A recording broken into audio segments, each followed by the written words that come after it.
Yo, what up, my brothers? You know, the sun is beaming right on my face right now. Got pretty sensitive skin, so I'm just gonna block it out like this.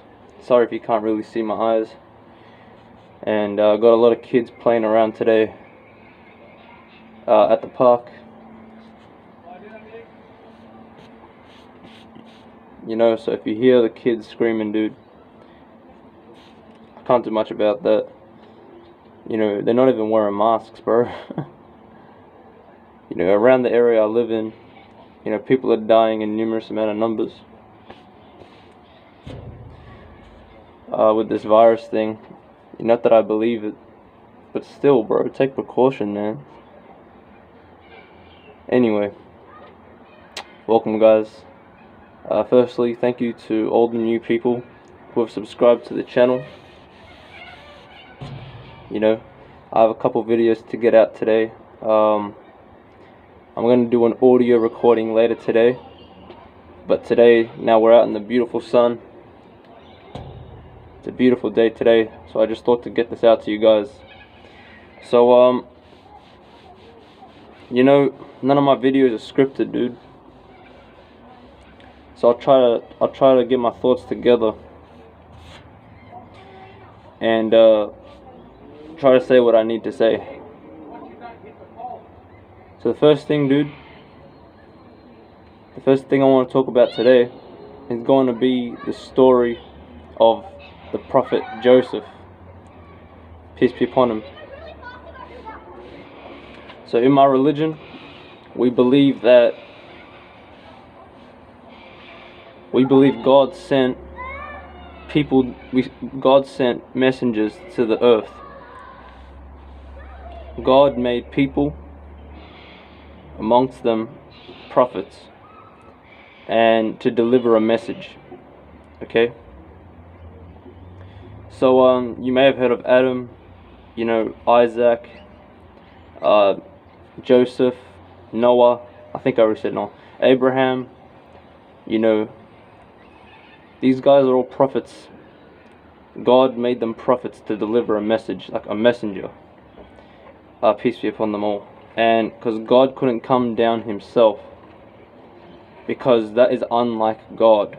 Because in Islam, even in Christianity, bro, Christians in the Christian belief as well, they believe God is unchanging in his nature. Okay? And that's why we believe Jesus, peace be upon him, Jesus Christ, the Messiah, we believe he was a messenger as well. Right? We believe he was sent from God, or sent by the Father. And Jesus, peace be upon him, dude, if you look at Jesus, peace be upon him, as a prophet, it's going to make a lot of sense compared to if you see him as a God.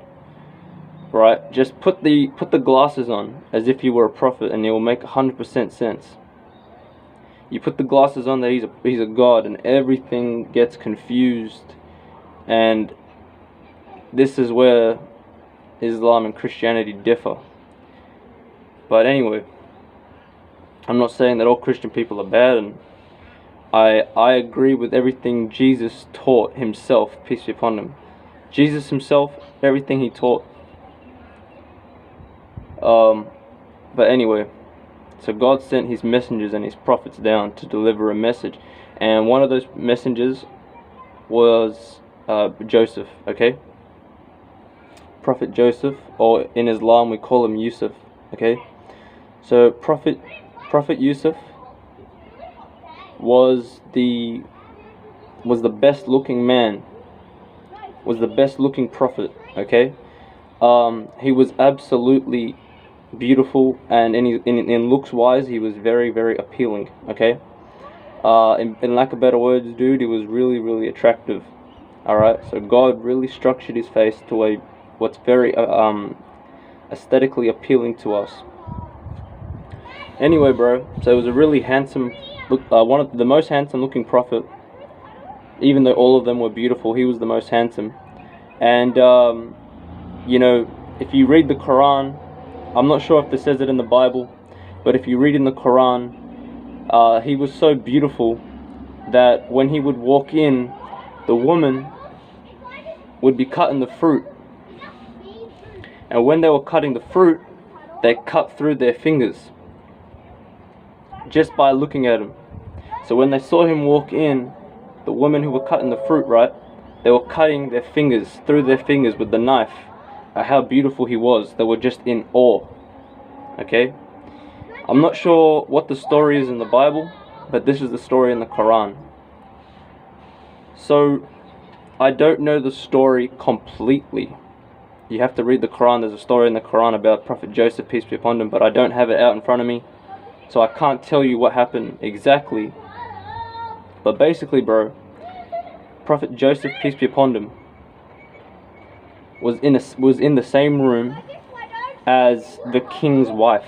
Okay, so there was a king back in those times. I think it was Egypt. I could be wrong. I think it's Egypt, dude. I could be wrong, but I think it's Egypt. There was a king, and he left his wife with Prophet Joseph, peace be upon him. And the wife was not a bad-looking woman herself. Okay, she was the wife of the king in that time. And you know, she wasn't a bad-looking woman at all, bro. You know, and she was a very upright woman herself. But they were left in the same room together.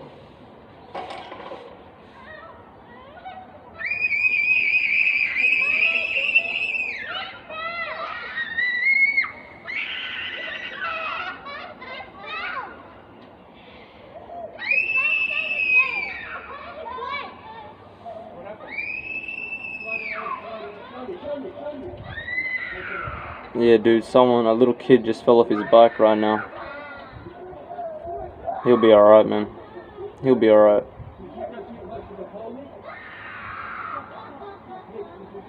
Yeah, sorry guys, you gotta hear this shit right now. But, you know, that little kid just got hurt right now, but he'll be alright, dude. You know, when you're a kid, you fall, and you fall a lot. And it hurts every time, but you grow stronger. And lucky he had his helmet on. And the mom and dad's there, they'll be alright. Sorry, I don't edit in my videos, dude, so you gotta see it firsthand. But anyway, back to the story, dude. He was left in the same room with her. Okay? And the moral of the story is, she couldn't control herself. Okay? She couldn't control herself, bro. Imagine you're a guy, okay, and you were left with, I don't know, one of the most beautiful women you've ever seen, okay? So you put yourself in her shoes. She was left with the man who is absolutely astonishing in his looks, okay? And, you know, she had a plan, right? And her plan wasn't good, you know? Her plan was to lock all the doors. Okay, so inside that room, there were different exits. Okay, there were different exits in that room, and she locked all the doors, so he couldn't escape.